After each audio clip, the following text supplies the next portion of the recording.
Fala galera, tudo bem? Seja bem-vindo e bem-vinda a mais um vídeo aqui do canal. E no vídeo de hoje, né, eu falei que a gente não ia continuar a série de vlogs sobre o jogo de terror na Unity, mas a gente vai ver como foi o progresso de mais uma semana no jogo. Então, sem mais delongas, solta a vinheta e vamos pro vídeo.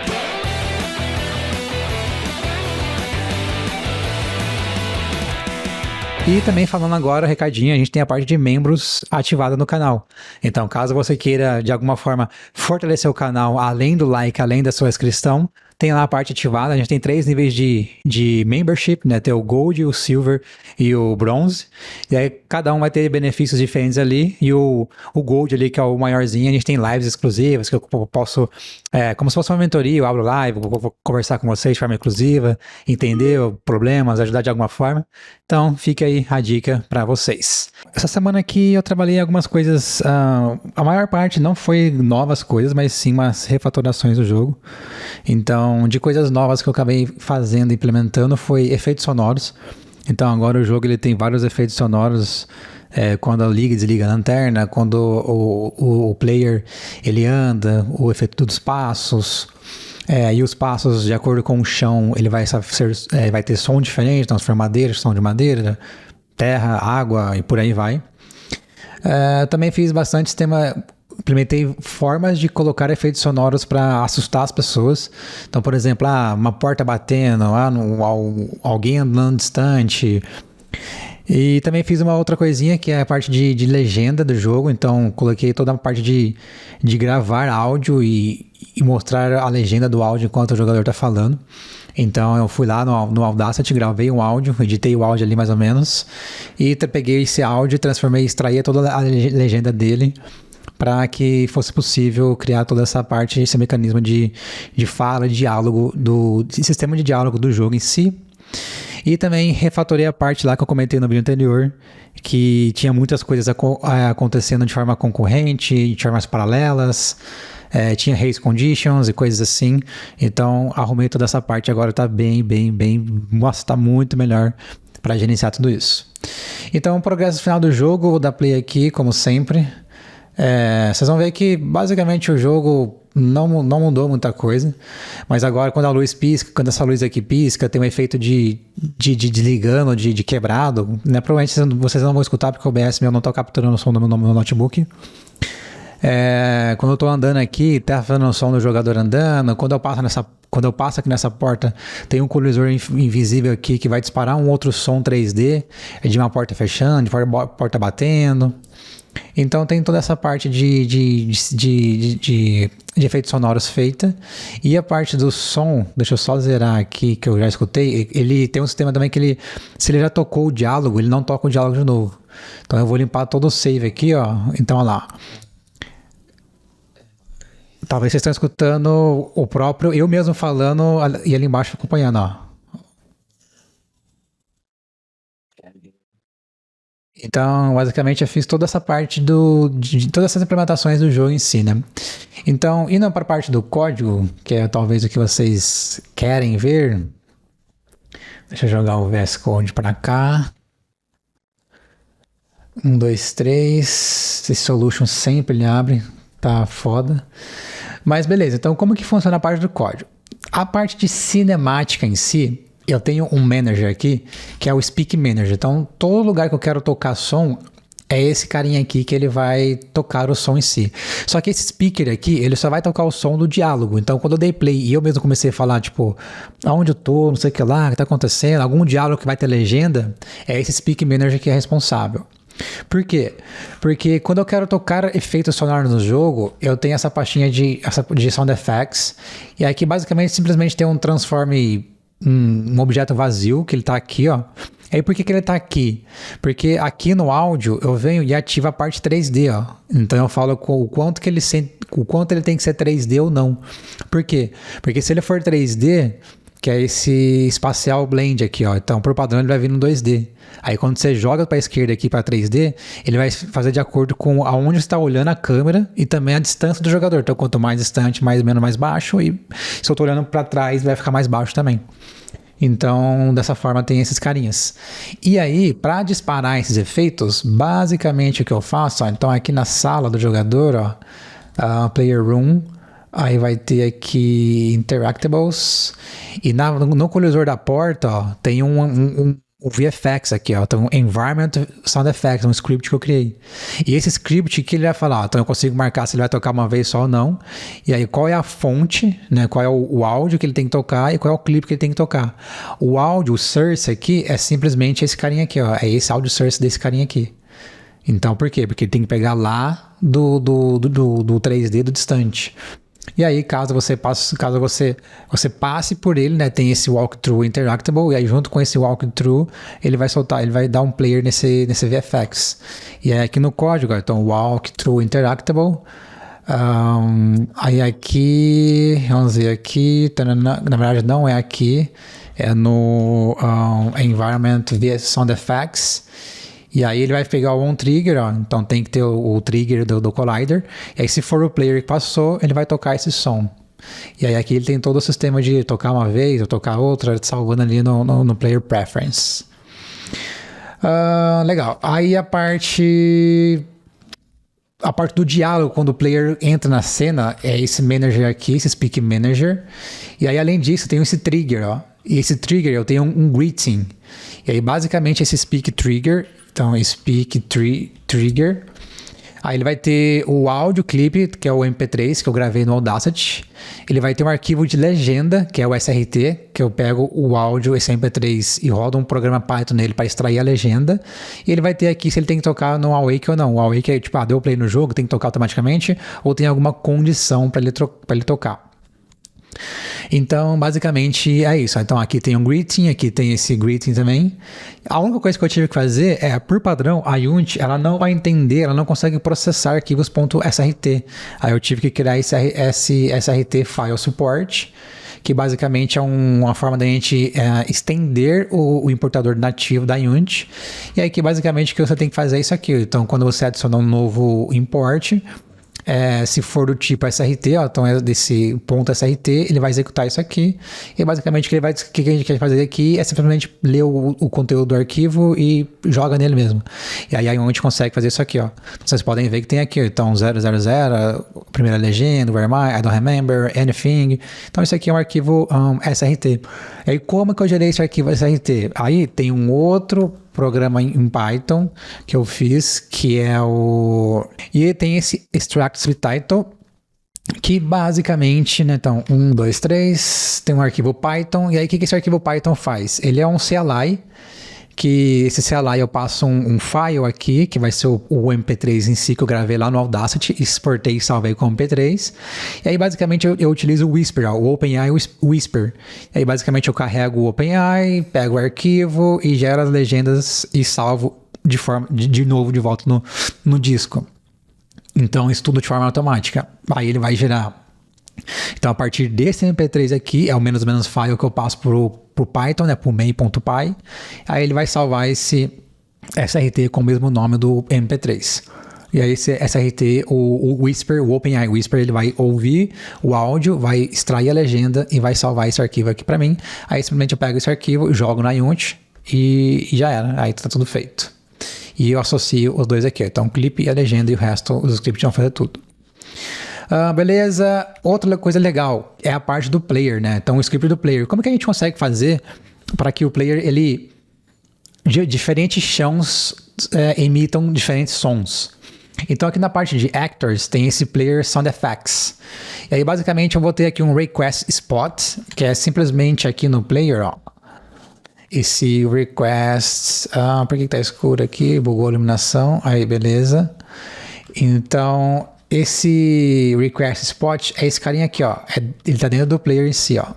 Então simplesmente esse colisor infinível, esse objeto 3D invisível que tá dentro do player. E aí por quê? Porque aí a partir desse request spot, o que eu tô fazendo? Eu tô pegando e tô emitindo um ray pro chão. Então aqui no update, ó, então ele vai ver se o player tá andando ou não. Se o player tá andando, ele vai tentar tocar um som. Por que vai tentar? Porque pode ser que algum motivo onde eu tô pisando ele não tenha som. Então, eu simplesmente chamo aqui o request. O que é o request? Eu vou pegar a posição daquele request que vocês viram que está dentro do jogador, do objeto player, que é um objeto 3D vazio, e eu vou fazer um cast para o chão, para baixo, né? Para baixo. E aí eu vou pegar o hit e eu só vou bater na layer de sound effects. Né? Por que só vou bater na layer de sound effects? Se a gente olhar aqui no environment, no floor, ó, então no floor ele tem essa layer sound effects e ele vai ter esse script, ó, footsteps sound effects, que a gente já vai chegar aqui. E aí eu vejo, beleza, então bateu em alguma coisa? Bateu. Então essa função ela vai retornar true ou não. Se ela retornar true, ela vai dar aqui o hit, porque a gente está utilizando o alt hit aqui. Aí eu vou tentar pegar o script, né, de sound effects, utilizando interfaces. E aí, se ele conseguir pegar, eu vou verificar, beleza, esse script, ele tá tocando o som, por quê? Ele não quer ficar tocando sobre a ponta da hora, tá andando, né? Então, pô, toca um passo, toca outro passo, toca outro passo, toca outro passo, não fica trocando todos os passos de uma vez. Então, se ele terminou de tocar o passo, toca o próximo passo, toca o próximo passo, toca o próximo passo. Então, por isso tem essa condição aqui, se ele não está tocando, né?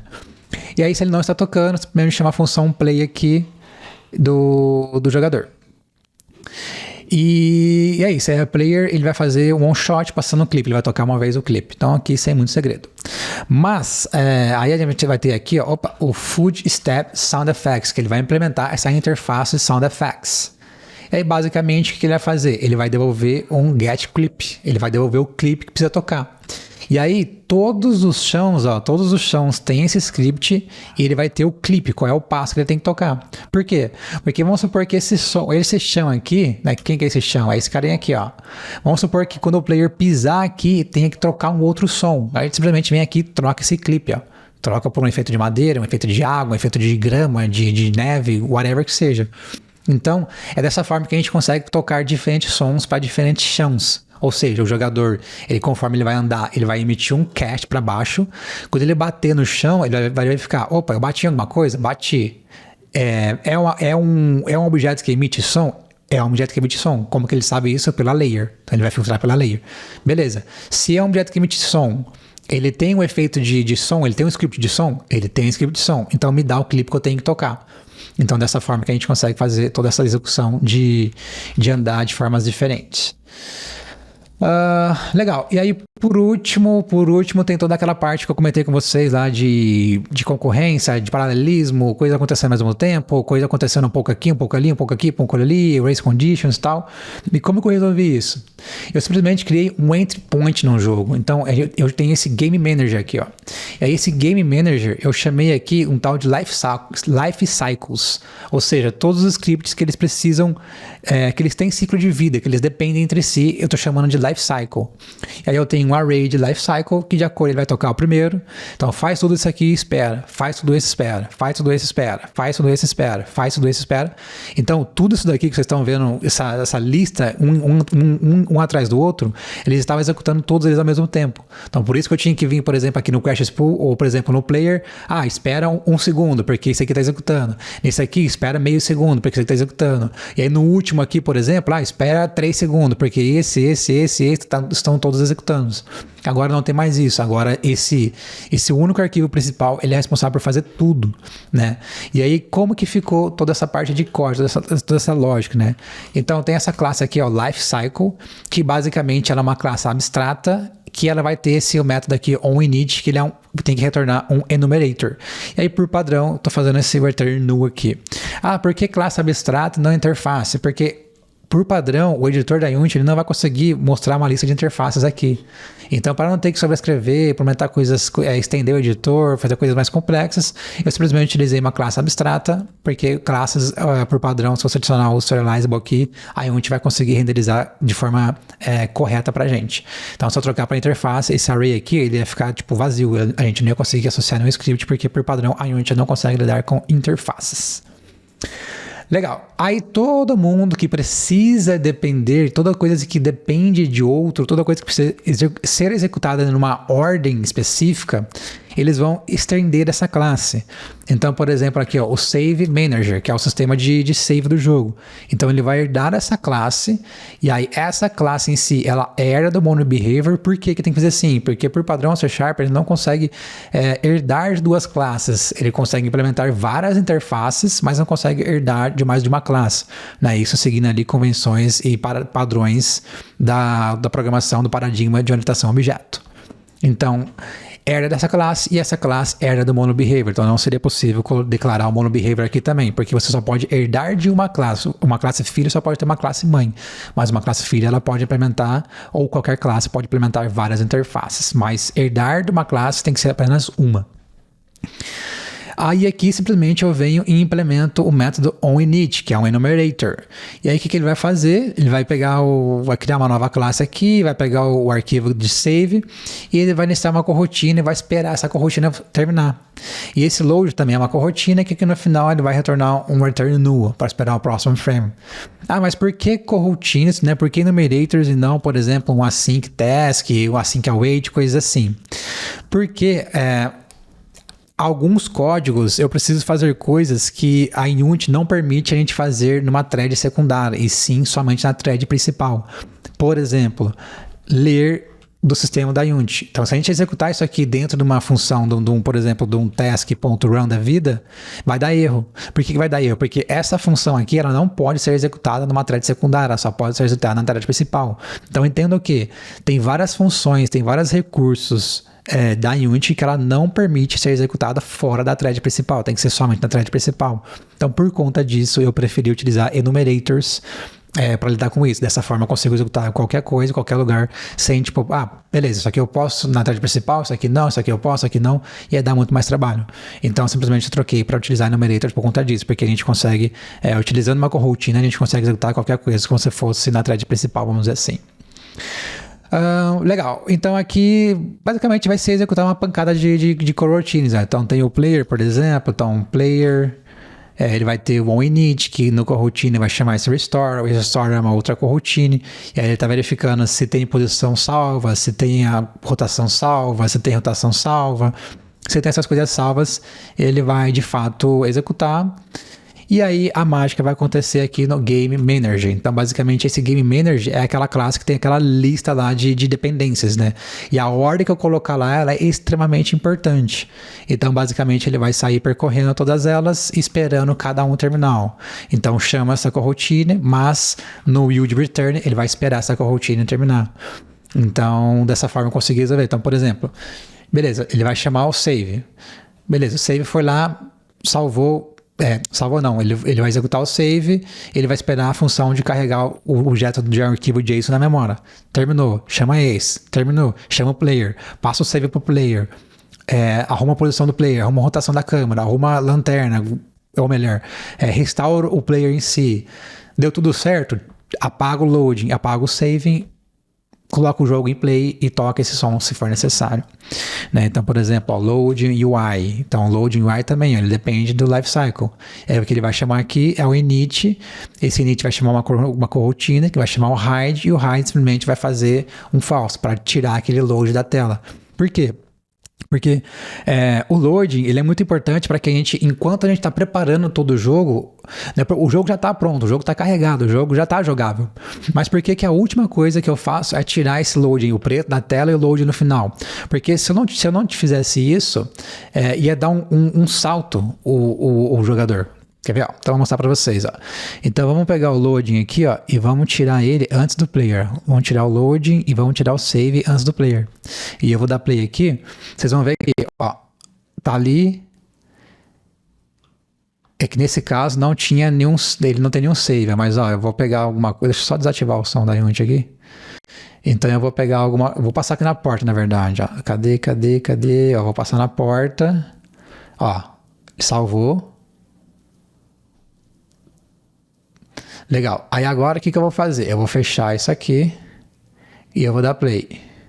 Olha lá, tá vendo? Tá vendo que ele deu um salto, ó? Ó, eu vou dar play, ele tá aqui, pum, ele dá esse salto. Por quê?